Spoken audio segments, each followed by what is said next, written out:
Ang pagtuturo para sa akin ay isang privilege kasi pwede akong maging instrument to help shape the next generation.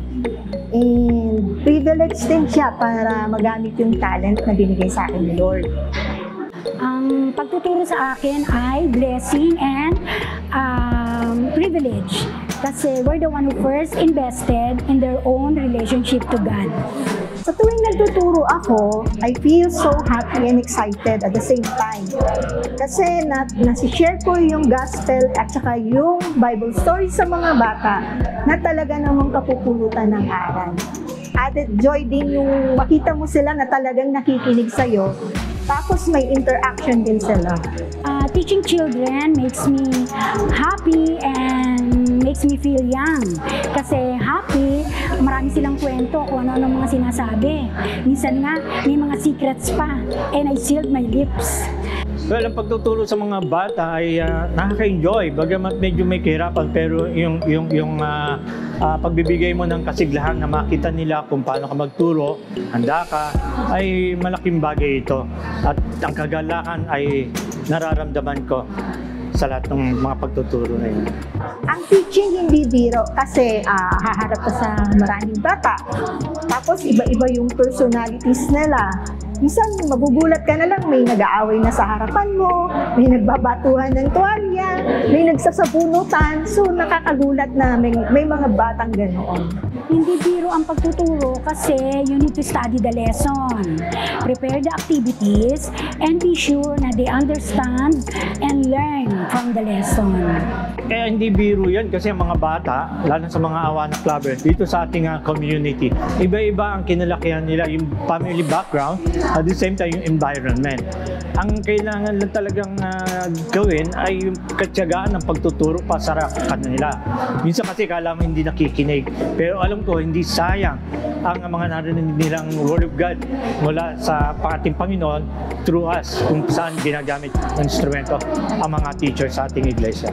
Challenge sa akin ang pagiging isang teacher kasi yun nga, kailangan mong i-handle yung mga ganong sitwasyon and kung paano mo ba siya may-handle sa tamang pamamaraan.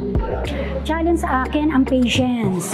Kasi nung di pa ako nagtuturo, konting-konti lang ang patience ko. Pero I thank God, ngayon na nagtuturo na ako, He blessed me with more patience. Actually, a lot of patience.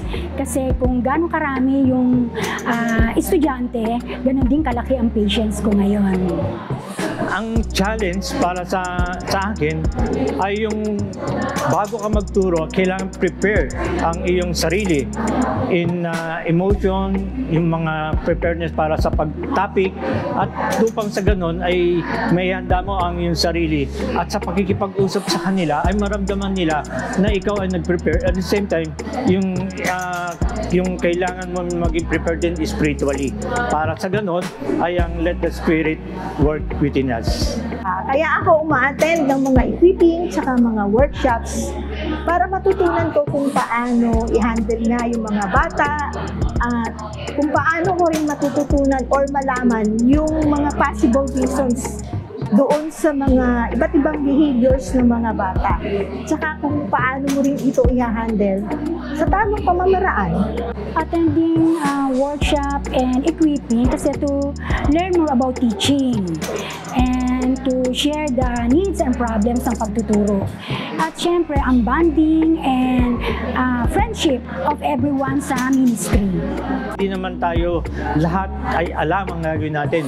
Although na may mga bata tayo sa ating bahay, mga apo, mga anak, pero ang equipping nakakatulong sa mga teachers kasi may mga bagay na hindi tayo alam na pwede nating marinig mula sa mga workshop at i-apply natin upang sa gano'n maging effective ang maging ating children ministry sa ating iglesia. 2 tips. Number 1, be dedicated to your ministry. Meaning, attend equipping, workshop, and trainings. Number 2, be committed as a teacher. Like, be on time. Never always present and study the lesson and prepare. Tips na magagawa natin ay mula dun sa dalawang fruit of the Spirit from Galatians 5:20-23, which is love and patience. Kasi pag may love ka, natuturo ka, lahat ng ginagawa mo para sa Panginoon, magaan, dalhin. At sa ganon ay maramdaman din ng mga batang ito. Patience, dahil nga sa kakulitan ng mga bata o asaway, ay kailangan dagdagan upang sa ganon ay magpatuloy ka sa gawain ng Panginoon na binigay sa atin through this kids ministry.